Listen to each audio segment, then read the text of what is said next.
우리 사랑하는 성도님들, 지난 한 주간 잘 지나셨습니까? 저도 우리 성도님들 기도해 주셔서 아주 건강히 잘 지내고 오늘도 이렇게 좋은 컨디션으로 말씀 전할 수 있어서 감사합니다. 요즘 우리 성도님들을 돌아보다 보니까 코로나보다 더 독한 감기가 여러 성도들을 힘들게 함을 보았습니다. 그럼에도 불구하고 삶의 이러저러한 일들, 그리고 주님의 은혜를 향한 성도의 삶을 살아가는 우리 성도님들께 하나님의 은혜와 은총이 임하시기를 주님의 이름으로 축복합니다. 빈 가지의 나무들이 하늘을 열어주는 아름다운 계절, 겨울이 우리 앞에 열려지고 있습니다.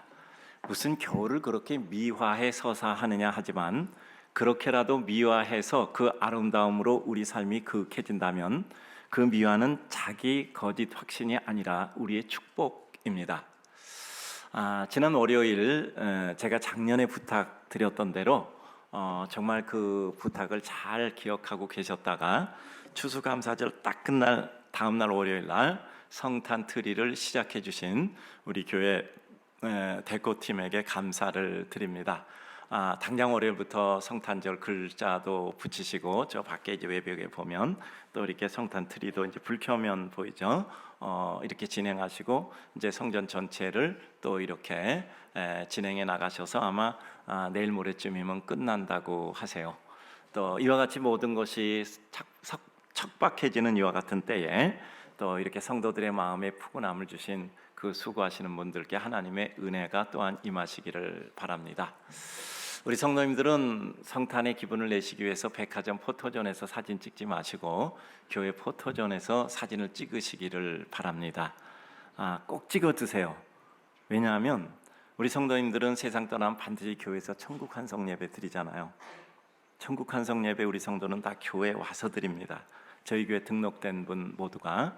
그러면 지금 여러 성도들의 개인적인 파일에 성도들의 사진을 모아두고 있습니다. 그래서 이제 천국 환송 예배 드릴 때 그걸 가지고 개인 영상을 만들어 드립니다.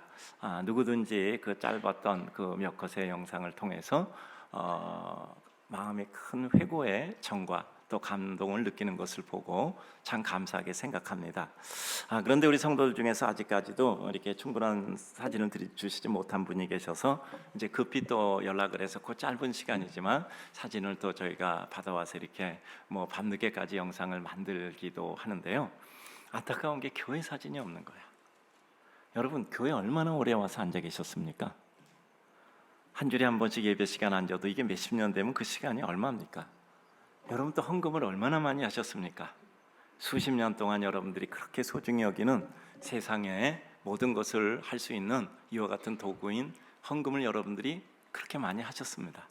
그런데 우리가 이 세상 떠날 때 그 내 사랑하는 교회, 내 평생의 영혼을 맡겼고 또 하나님의 은혜 가운데 내가 함께했고 슬플 때 와서 기도하고 기쁠 때 와서 기쁜 소식 전하기 위해서 달려왔던 또 성도들과 같이 교제하고 있으면 마음이 편안해지고 또 때로는 불편함을 느꼈다 우리 자신이 커지면서 내가 이만큼 성숙했구나라고 느끼는 이와 같은 교회에서 우리가 하나님께 예배드리면서 정말 예배당에서 찍은 사진 한 장 없다면 우리는 너무 비난한 삶을 산 것이 되는 겁니다. 제가 요즘 우리 성도들 가정 신방하면 성도들하고 같이 사진 한 장 찍어둬요. 또 맨 마지막 부분에 또 담임 목사하고 찍은 사진 한 장 또 맨 마지막에 또 이렇게 진열해 놓잖아요. 그래서 여러분들 교회에서 사진을 찍으시기를 바랍니다. 그래서 여러분들이 그런 일이 있을 때 뭐 교회 미리 그 필름 주시면 되고요. 또 나중에도 또 필요할 것입니다. 우리는 예수 믿으면 우리는 주일날 예배 소비자가 아니라 우리는 하나님의 은혜 가운데 내 삶을 주님께 드리는 진정한 구도자예요. 구도자는 구도자의 삶을 살아가는 것이 기쁨이죠. 지난주 추수감사절 말씀에서 하나님께 감사, 사람에게 감사, 어떤 여건과 상황에도 감사라고 설교 마지막 부분에 말씀을 드렸는데 우리 성도님들 이번 주간에 만나면서 의외로 그 얘기를 참 많이 하시더라고요. 늘 듣는 얘기고 당연한 얘기잖아요. 그런데 그 말씀을 여러 번 하시는 것을 보고 그렇게 생각을 했습니다. 참 감사하다. 당연한 것이 새롭게 느껴질 때 그것이 은혜다. 우리에게 늘 당연한 것이 어느 날 새롭게 느껴질 때 그것이 우리에게 은혜인 것이지요. 오늘 말씀 진입합니다.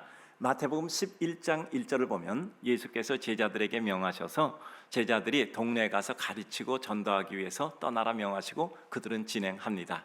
이후 세례 요한이 옥에 갇혀 있을 때 세례 요한이 그리스도께 그의 제자들을 보내서 묻습니다. 당신이 메시아입니까? 내가 하나님의 은혜를 받아서 이렇게 하나님이 나에게 뜻하셔서 내가 오실 메시아를 이와 같이 길을 닦는 일을 했는데 당신이 그 오실 메시아입니까? 라고 묻는 것입니다. 그때 예수님은 그 세례 요한에게 제자들에게 이렇게 말씀을 하셨습니다. 마태복음 11장 5절 보면 맹인이 보며 못 걷는 자가 걸으며 못 듣는 자가 들으며 죽은 자가 살아나며 가난한 자에게 복음이 전파된다라고 말해라. 이것은 이사야 34장 5, 6절에 나오는 내용입니다. 그때 맹인의 눈이 밝을 것이며 못 듣는 사람의 귀가 열릴 것이며 그때 저는 자는 사슴같이 뛸 것이며 말 못하는 자의 혀는 노래하리니 이는 광야에서 물이 솟겠고 사막에서 시내가 흐를 것이라 라고 말씀의 실현을 선포하고 있습니다. 즉 하나님의 때, 구원의 때, 그 구원을 위해 오시는 이가 이러한 역사를 이룰 것이라고 메시아에 대해서 예고한 내용입니다. 그 일을 진행하는 이가 메시아다. 그러니 예수님은 그 일을 진행하는 자가 세례요한 앞에 있었다라고 말씀하시는 거죠. 자신이 메시아라는 게 맞다는 뜻입니다. 그래서 곧이어서 누구든지 나로 말미암아 실족하지 않은 자는 복이 있도다라고 확신해 주시는 것입니다. 무엇이냐면 내가 하나님의 아들이요 메시아요 사람을 죄에서 구원할 십자가에 못 박혀 죽을 것이라는 것을 알고 또 그것으로 말미암아 실족하는 것이 아니라 오히려 은혜를 받는 자가 복되다라는 것입니다. 세례요한의 제자들이 그 답을 가지고 떠났을 때 예수님은 그의 제자들에게 세례 요한에 대해서 이렇게 말씀하십니다. 주님의 길을 예비한 성경에 말씀한 그 사람이라고 말씀한 겁니다. 여인이 낳은 자 중에 이 세례 요한보다 큰 자는 없다라고 말씀하셨습니다. 세례 요한은 하나님의 뜻을 충실히 행한 사람이다. 그런데 여인이 낳은 사람 중에 이만한 사람이 없었는데 천국에서는 극히 작은 자라도 이 세례 요한보다 크다라고 말씀합니다. 즉 천국의 수준과 규모와 범위에 대해서 말씀하고 있는 거죠.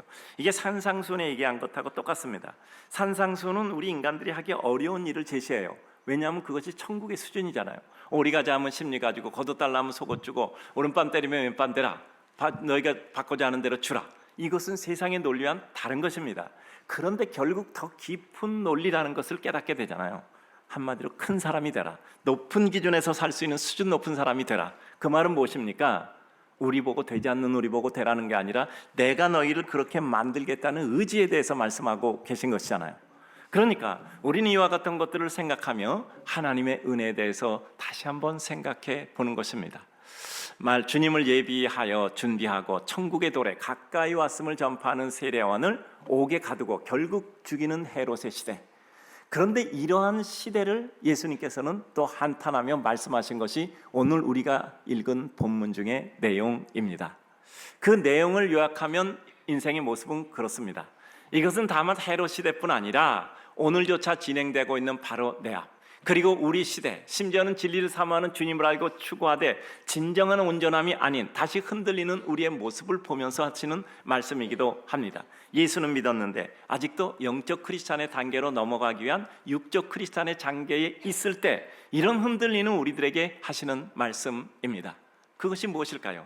예수 그리스도에 대한 진리를 파악하지 못함으로 이해 동조 못하고 심지어는 오해하고 있는 사람들에게 하신 시대의 말씀이죠. 자, 다시 살핍니다. 첫 번째, 진리를 파악하지 못하여 그 눈앞에 있는 진리조차 이해 동조 못하는 가여운 인생이 그 시대의 사람들이었고 헤롯이었고 헤롯 주변의 사람이었고 그 시대는 유대인들이었단 말이죠. 오늘 마태복음 11장 17절을 보면 이르되 우리가 너희를 향하여 피리를 불어도 너희가 춤추지 않고 우리가 슬피 울어도 너희가 가슴을 치지 아니하였도다 함과 같으니라 라고 말씀하고 있습니다. 주님의 뜻과 주님의 심정에 이해와 공감을 이루지 못할 때 주님의 은혜와 영광, 그의 기쁨과 슬픔과 관련이 없는 엉뚱한 삶을 사는 거죠. 내 안에 예수 그리스도를 모신 것이 믿음의 백성입니다. 근데 내 안에 모신 예수님의 뜻, 섭리, 심정에 대한 이해도 없고 공감도 없어요. 그럴 때 주님의 영광, 주님의 은혜, 주님의 기쁨, 그 주님의 슬픔과 관련이 없는 우리는 엉뚱한 삶을 살게 되는 것이죠. 따라서 우리에게 중요한 것은 무엇입니까? 그 주님의 뜻에 대한 파악이 우선입니다. 우리는 어떤 사물, 사람, 그리고 삶에 주어진 어떤 모습에서도 항상 주님이 뜻하시는 방향, 목적, 그 과정이 우리들에게 분명히 서술되어져 다가와야 합니다. 요셉이 7년의 풍년 때 그는 하지 않아도 될 이와 같은 곡식 창고까지 지으면서 곡식을 비축했다. 7년의 흉년이 들었을 때 곡식 창고를 열어 애국과 더불어 주변 나라 사람까지도 그들은 먹고 살 수 있는 길을 제시하였던 것입니다. 이것은 하나님의 뜻에 대한 우선적 파악이 있었기 때문이에요. 계속해서 풍년이 드는데 뭘 또 이렇게 저장하겠습니까? 하나님의 뜻에 대한 파악을 하였기에 그는 그 다음에 7년을 예고하여 그는 준비를 했던 것입니다. 우리는 항상 하나님의 뜻이 무엇인가, 하나님의 계획이 무엇인가에 대해서 우리는 관심 갖고 봐야 합니다. 요즘 항상 기도 중에 드는 생각은 하나님이 교회와 성도들을 분명히 세상에서 무엇인가 하나님의 뜻을 이룰 수 있을 것이라는 강렬한 생각이 듭니다. 가장 중요한 것은 그렇게 기도했기 때문이죠. 다른 사람 관심 없고 수고도 많이 필요하고 시간도 길게 기다리고 중요하기는 한데 별로 성과가 없어 기쁨조차 발견하기 어려워요. 왜냐하면 결과는 저 뒤에 나오니까 거기까지 살지도 못할 확률이 많아. 이런 생각, 다른 사람 중요하긴 한데 별 관심이 없어요. 투자는 많은데 결과가 없어. 모든 투자는 결과를 받아보고 하는데 우리의 당대는 결과를 이루지 못할 수도 있단 말이죠. 우리는 그것이 우리의 일이고 사명이라고 말씀드렸습니다. 분명히 필요한 이와 같은 구멍이 있어. 거기 막지 않으면 둑이 터져요. 근데 그거 별로 관심 없단 말이죠. 근데 우리는 그것이 우리의 관심이라고 생각하고 그 둑 터지는 걸 막아야 된다라고 말씀드린 겁니다.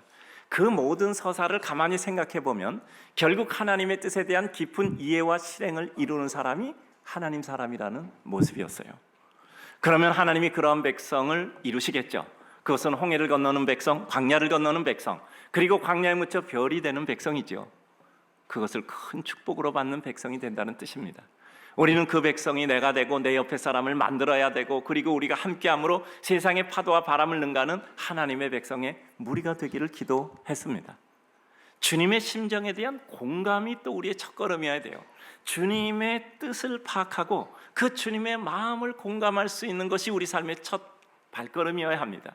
주님의 기뻐하심, 주님의 슬퍼하심의 상태와 그 심정이 느껴지는 삶은 우리 삶의 중요한 정서여야 돼요. 내가 지금 기쁘다 슬프다가 주님의 기쁨과 슬픔과 공유되지 않으면 그것은 주님과 관련 없는 사람이에요. 오병이어를 봅니다. 사람들이 그렇게 예수님 곁에 있는데 저녁이 되는데 그들이 밥 못 먹은 게 민망히 여겨진 거예요. 너무 마음을 견딜 수 없이 마음이 슬프신 거예요. 나사로가 세상을 떠났을 때, 정말 그와 같이 교류하던 나사로가 세상을 떠났을 때 예수님은 너무 슬퍼하신 겁니다. 나인성 과부의 아들의 장례식에서 그 나인성 과부의 아들이 죽은 것을 상여매고 가는 그와 같은 어머니의 마음을 볼 때 예수님은 견딜 수 없었던 겁니다. 그런 자비와 연민, 상갈 때 꺾지 않고 꺼져가는 심지 끄지 않는 주님의 인생에 대한 애련한 심정, 그 감정이 우리 가슴에 있어야 돼요. 그것이 우리에게 공유돼야 되고 그것이 우리들에게 느껴져야 되고 공감되어져야 합니다. 그것이 믿음의 백성이에요.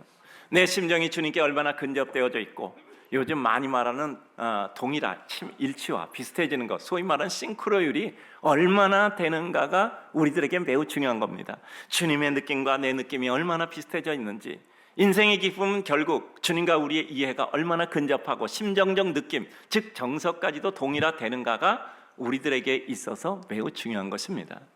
그렇지 않으면 우리는 그 괴리감으로 인해서 믿음은 부분적인 수용만 가능해요. 난 여기까지가 믿음이야, 난 여기까지가 내가 수용할 수 있는 믿음이야. 한계가 있죠. 그러니 언제나 고독하고 힘들고 어려운데 시간이 지나서 파악해보니 그 공포와 분리 불안이 결국 우리 자신이 주님과 너무 먼 거리에 있음에서부터 오는 거죠. 내가 주님과 함께 있다는 느낌을 가지지 못하니까 고독하고 외롭고 그리고 거기서 소외감을 느끼게 되는 것이란 말이죠.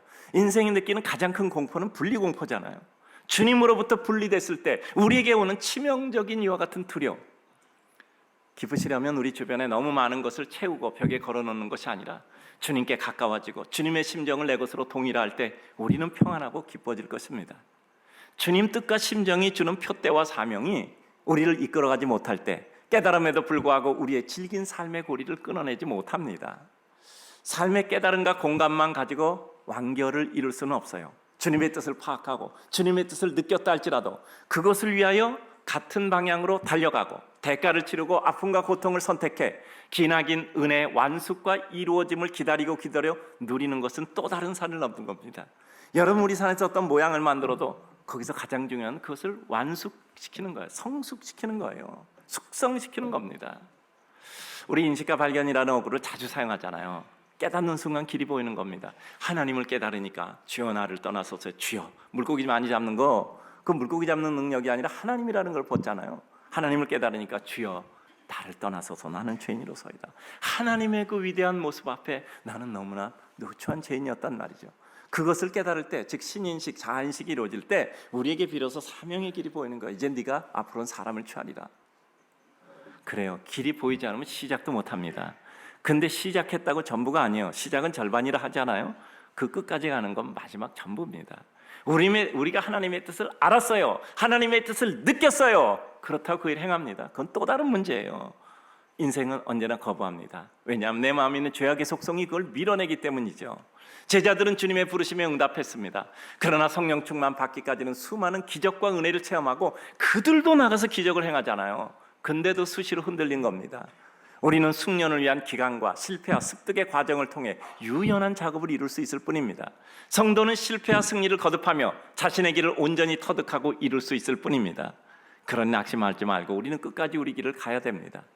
주님의 뜻과 심정의 발견과 동조, 또 공감이 우리 삶의 기초와 진행과 완결을 이루게 될 것입니다. 저는 베드로나 사도 바울을 접할 때마다 그들이 만들어가는 과정의 아픔과 아름다움을 늘 같이 느끼곤 합니다. 그들의 자랑을 자랑할 필요도 없고 우리의 무너짐에 낙심할 필요도 없이 한 걸음씩 만들어져가는 우리를 감사해야 합니다. 두 번째입니다. 진리를 파악하지 못하니 하나님의 은혜와 진리를 오히려 조롱하고 오해하는 인생들이에요.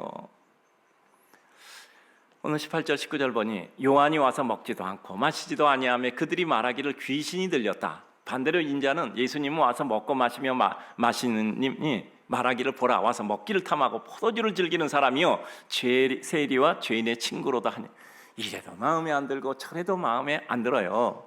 그래요. 하나님의 뜻을 파악하지 못하면 엉뚱한 오해의 판단자가 됩니다. 나도 모르게 핑계하고, 더 나쁜 게 뭔지 아십니까? 핑계의 근거를 위해서 조롱하고 오히려 비난하는 거예요. 내가 어떤 핑계거리를 삼았어요. 나를 세울 수 있는 논리를 만듭니다. 그 논리에 합법화를 위해서 더 나쁜 일을 하는 거예요. 그러니까 처음이 바라야 돼요. 무지가 됩니다. 우리는 바로 알지 못하는 것에 대한 그릇된 선관념적인 지식, 혹은 내가 스스로 그어놓은 잘못된 이해와 판단 근거로 주님을 판단하고 다른 사람 판단하고 그 결과 스스로 혼란에 빠져 흔들리고 죄의 지경에 빠지게 되는 거죠. 모두가 괜히 고뇌 속에 괴롭게 사는 것은 우리의 꿈 아닙니다.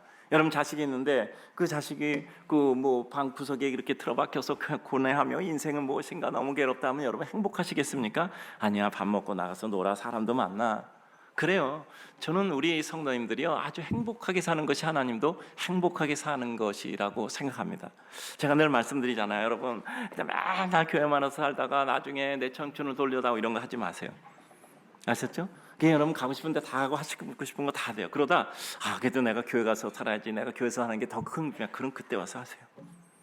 그러니까 내가 부족하다, 아무리 내가 주님 앞에 나를 드려도 내가 부족하다라고 생각될 때 우리는 하나님 앞에 진정한 헌신이 이루어지는 겁니다. 우린 주님께 드린 것 아무것도 없어요. 우린 주님께 받은 것밖에 없습니다. 내가 드린 건 너무 미미해서 헤아릴 수도 없고 주님이 주시는 애는 내가 너무 커서 헤아릴 수도 없는 게 우린 믿음의 사람의 모습이잖아요. 그래요. 우리가 결국 깊은 사유의 고민은 해야 합니다. 우리는 살기 위해서 주님 믿다. 결국 주님의 뜻을 위해 우리의 삶을 살기로 결심한 사람들이기 때문이죠. 날마다 고민할 필요는 없는데 우리가 살기 위한 고민은 해야 돼요. 그런데 그것이 진리였고 우리 삶은 우리가 알지 못했던 새로운 세계, 더 큰 은혜와 감격의 시대로 접어듭니다. 우리는 진리를 찾아가는 순례 행렬은 멈추지 말아야 합니다. 나의 현재적 지식의 부족을 깨닫는 무지의 지, 알지 못하는 것을 안타까워하며 진정한 지혜를 찾을 때 우리는 진리를 찾는 자에게 주시는 하나님의 은총과 은혜의 축복을 누리게 됩니다.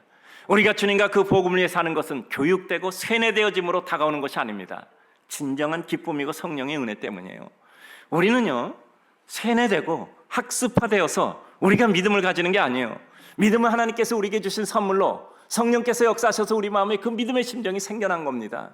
교육받아서 믿음이 생긴 게 아니요, 우리가 세뇌되고 학습화돼서 믿음이 생긴 게 아니요, 믿음은 우리가 예수 그리스도를 나의 구주로 받아들이는 성령의 놀라운 역사에 의해서 우리에게 주어진 특별한 선물이에요. 여러분 생득적으로 우리는 먹어야 살아요. 그러니까 태어나면서부터 시작해서 그 먹는 걸 가리키지 않아도 먹습니다. 엄마의 젖을 먹고 또 우유 이와 같이 젖병을 들고 물려주면 그걸 먹고 그걸 빨아먹는 걸 갖다가 애들이 배운 적은 없어요. 그건 생득적인 그의 본능적 능력입니다. 가르치지 않아도 그렇게 해요. 배워야 한다는 것은 알기 때문에 따라서 우리는 살아갈 만큼 스스로 배울 것은 또 배웁니다. 우리의 영적 기쁨과 감격은 학습에 의해서만 이루어지는 것이 아닙니다. 생득적 체득이에요. 그런데 우리의 죄악의 습성과 찢기가 그것을 가로막는단 말이에요. 그래서 우리는 그러한 우리를 보고 이거 내 길 아니다, 내 길로 가자 하는 것이 주님의 은혜를 받는 순간 일어나는 겁니다. 내가 주님을 거부하는 건 내 길이 아니야, 이건 내 안에 있는 죄악의 요소가 하는 일이야 하고 주님의 은혜를 받는 순간 우리는 주님을 향하여 가는 겁니다. 우리 사랑하는 성도들 행복하셔야 돼요. 그러나 더 행복한 길을 지나치지 마시고 주님이 주시는 더 큰 기쁨, 진정한 행복을 놓치지 마시고 누려야 돼요. 종교적 과세는 내지 마세요. 하나님의 기쁨을 마음껏 누리는 인생의 하위 가치를 넘는 상위 가치를 마음껏 누리는 성도들이 돼야 합니다. 예수 안에 누리는 것이 너무 기쁘고 즐겁고 감격스러워서 내 모든 삶을 그 예수 앞에 드려도 나는 너무나 감격스럽다. 그것이 믿음의 길의 참된 발견이지요. 눈에 보이는 현상 가운데 우리는 주님이 주시는 진정한 의미를 발견하는 진리 탐구의 여행을 누려야 돼요. 피리를 불어도 춤추지 않고, 그리고 애국해도 가슴 치지 않아요. 그리고 오히려 요한이 와서 먹지 않으면 미쳤다, 예수님 먹으면 참 하급하다, 이렇게 오해, 판단, 평가해 버린다는 거죠. 오늘도 우리는 어떤 목적지를 향해 달려갑니까? 우리가 가는 오늘의 목적지는 얼마만큼의 경치를 보고 열매를 얻고 그것을 누릴 수 있는 것입니까? 인생들이 수고하는 이유는 수고를 능가하는 기쁨을 얻을 수 있기 때문입니다. 탐구와 노동은 그것을 능가하는 기쁨과 결실을 기대하기 때문입니다. 행동하기 전에 생각하고 생각하기 전에 생각을 결정하는 근거와 기준의 명확함을 확인하셔야 돼요. 여러분, 생각하고 행동해야 되는데 많은 경우는 행동하고 나중에 생각해. 그게 어떤 형태로 나오죠? 후회라는 형태로 나오는 겁니다. 적어도 내가 이 행동을 하면 행동의 결과에 대해서는 아무리 나쁜 결과가 나도 나는 내가 수용하겠다라는 결심이 서야 우리는 행동해야 돼요. 그때 우리는 결과 유무에 상관없이 그 다음 걸음을 갈 수 있습니다. 그런데 내가 결정했어요. 그럼 남은 게 뭐죠? 그 판단 근거와 기준이 맞는가를 확인을 또 해야죠. 내가 가지고 있는 판단의 근거와 기준 가지고 결정했는데 이게 과연 맞는가? 요한은 그가 먹고 마시는 것으로 판단할 사람이 아니다. 무엇을 선포하고 있는가를 보아야 된다. 주님은 음식을 먹는 것을 보고 왜 그것을 탐하느냐고 그를 평가하는 것이 아니라 주님이 행하시고 선포하시는 천국, 결국 그 십자가를 지는 것이 무슨 의미인가를 보고 판단해야 된다라는 뜻이잖아요. 우리는 볼 것을 보아야 하는데 엉뚱한 본질 외적인 것을 보고 판단하니까 늘 슬픈 겁니다. 주님은 우리들에게 기쁨이라고 주셨는데 포장지 풀기 귀찮아 슬픔이라고 생각하고 던져버리는 거예요. 늘 말씀드리지만 우리는 우리에게 주어진 모든 현상 속에 그 의미를 파악해야 돼요. 나의 하루의 삶이 내게 주시는 하나님의 더 큰 축복을 찾아 누려야 합니다. 같은 책을 보도 글씨만 보는 사람이 있어요. 스토리 보고 재밌어하는 사람이 있어요. 조금 더 고급한 독자는 작가의 작중 의도를 파악하는 거예요. 왜 이 사람은 이 글을 썼을까? 왜 연출가는 이런 작품을 만들어냈을까? 그거를 발견하게 되잖아요. 거기서 우리는 뭐죠? 메시지를 받는 거예요. 메시지를 받으면 우리 삶의 생각이 바뀌고 그것을 통해서 무엇인가 확산하고 싶은 절대 진리가 주는 전파의 사명성같이 부여받아 나뿐 아니라 다른 사람도 그렇게 살게 하고 싶어지는 사명이 생기는 겁니다. 우리 사랑하는 성도님들, 내 기준과 원칙이 바른 것인가 늘 확인하셔야 돼요. 저희 교회는 약속대로 정한 대로잖아요. 끝까지잖아요. 말했으면 실행해야 되잖아요. 제가 우리 교육자들이나 또 주변의 동역자들이 하는 말이 있어요. 목사님은 기준을 정했으면 지켜야 되는 사람 아니냐? 나는 약속했으면 지키는 것에 대한 강박을 가지고 있다는 거 알지 않느냐? 그러면 좀 도와주라. 여러분, 우리의 삶 가운데 그러나 중요한 것은 그러면 그 기준과 원칙이 바른 것인가를 늘 파악해야 돼요. 이거는 자기 확신이 없는 의지박약한 자들이 아니라 날마다 우리 자신의 오류의 가능성을 확인하고 또 해보는 거예요. 그건 우리가 흔들릴 수 있는 근원이 아니라 더 힘차게 나갈 수 있는 근원으로 삼아야 돼요. 오늘도 주님 사랑하는 성도님들, 우리는 항상 우리 자신의 현재 기준과 원칙이 맞는가? 맞는다면 나는 기준과 원칙에 의해서 살고 있는가? 그것이 우리에게 강박이 아니라 기쁨이고 날개를 단 자유일 때 우리는 자유로워지는 겁니다. 마지막 세 번째입니다. 인생의 바른 파악과 진정한 믿음인 바른 실행까지를 이루면 그로 인해 이루어지는 주님의 인정과 영원한 생명을 얻습니다.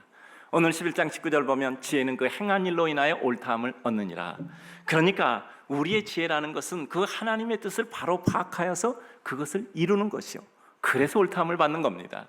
주님을 바로 알고 그 주님을 바로 알기에 바로 믿고 그 주님이 진정한 효력을 발휘하는 영적 진리 지혜의 완성을 이루는 삶입니다.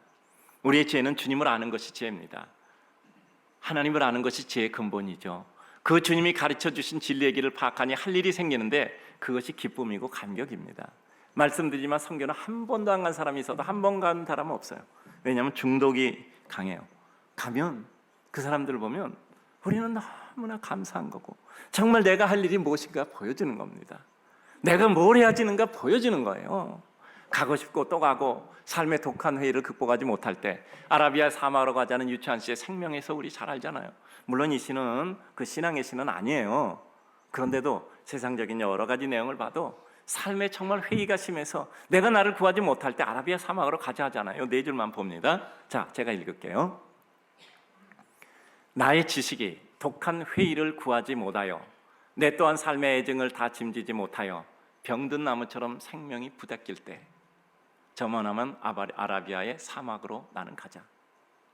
고독할 때, 절대 고독과 마주할 때 그 절대 고독과 마주한 나 자신의 고독이 무엇인가를 깨닫게 되잖아요.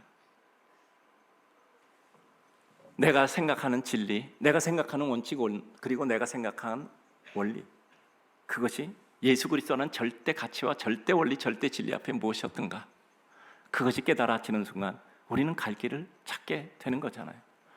진리 탐구와 추구는 생명을 살리는 구원의 길입니다. 그것은 고통이라는 고독을 만나는 옷을 입었으나 진정한 자유를 줍니다. 인생은 살려고 시작하나 죽을 자유와 기쁨을 누릴 더 큰 세계를 향하여 가는 거예요.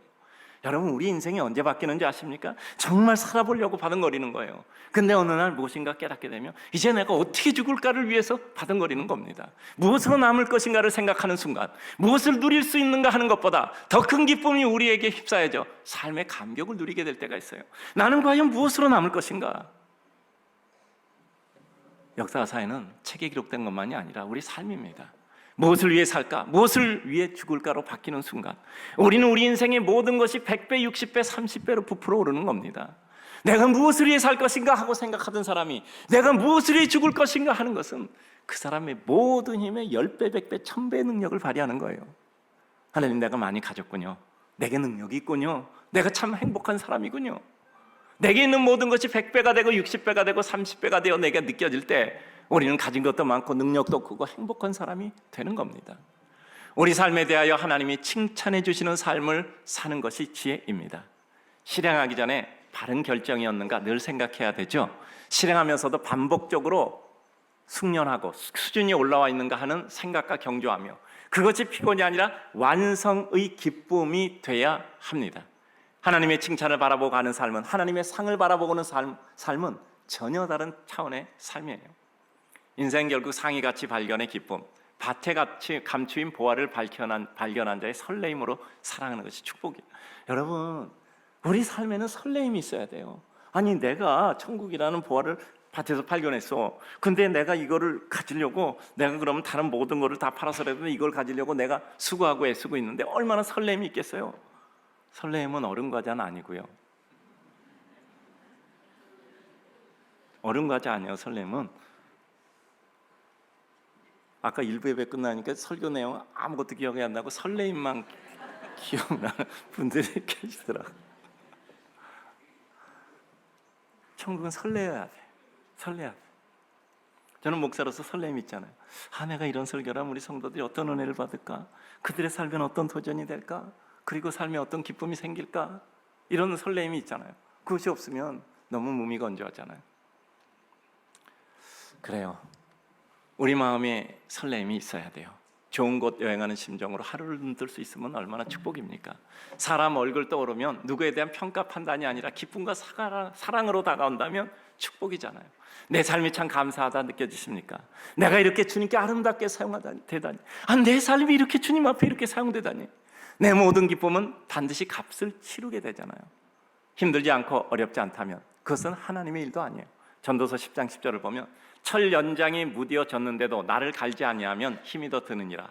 오직 지혜는 성공하기에 유익하니라. 삶이 힘들죠. 세상이 힘들죠. 오래 기다려야 되죠. 인내라는 게 나의 한계를 넘어설 때가 있잖아요.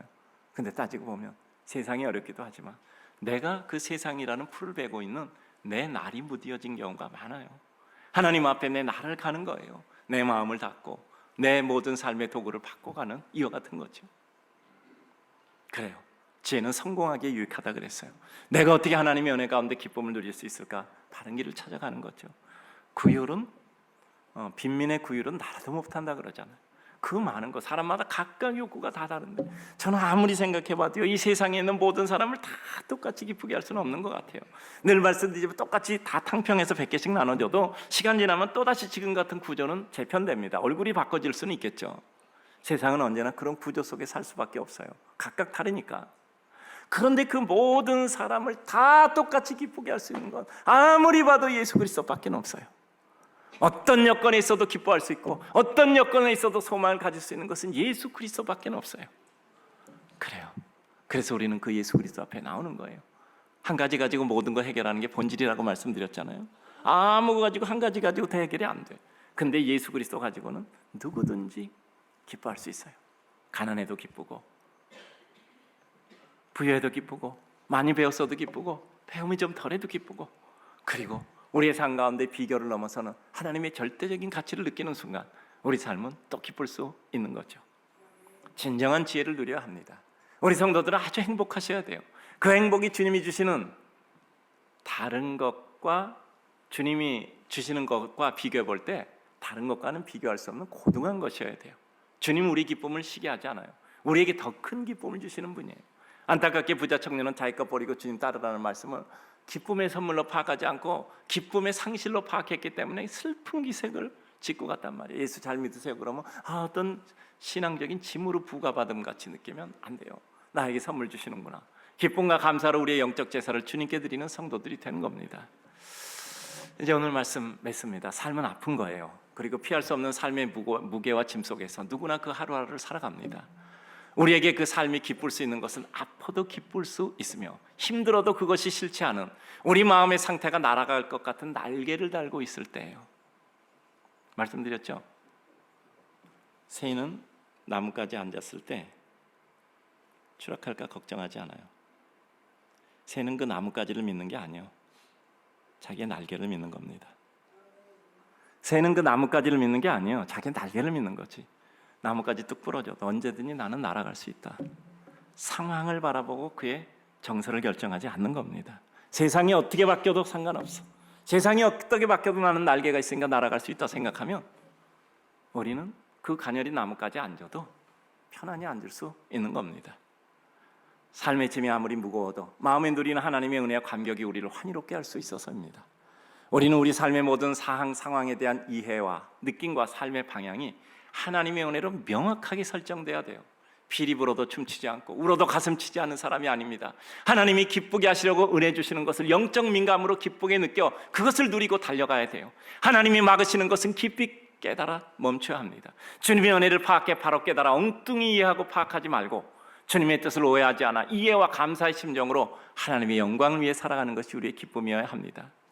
믿음은 삶의 일부가 아니라 호흡하는 것처럼 당연한 것이고 어느 날 그 호흡이 튼튼히 길어져 할 수 있는 삶의 진정한 지경과 범위가 확장되는 겁니다. 우리 삶이 하나님의 은혜와 영광을 위해 사용되고 그것이 우리의 기쁨과 영광 될 겁니다. 우리 사랑하는 성도님들, 우리 성도님 한 분 한 분의 삶이 하나님께 아름답게 사용되면 우리는 꽃 한 송이를 피워내는 거예요. 우리는 그 가녀린 꽃 한 송이 피워냈는데 그 길을 지나는 모든 사람들은 꽃향기를 맡고 그 꽃을 보고 마음의 인상으로 남겨 아름다움을 느끼게 되는 겁니다. 우리 성도님들을 볼 때 모든 사람이 하나님의 영광을 보는 그와 같은 성도님들 되시기를 주님의 이름으로 축복합니다.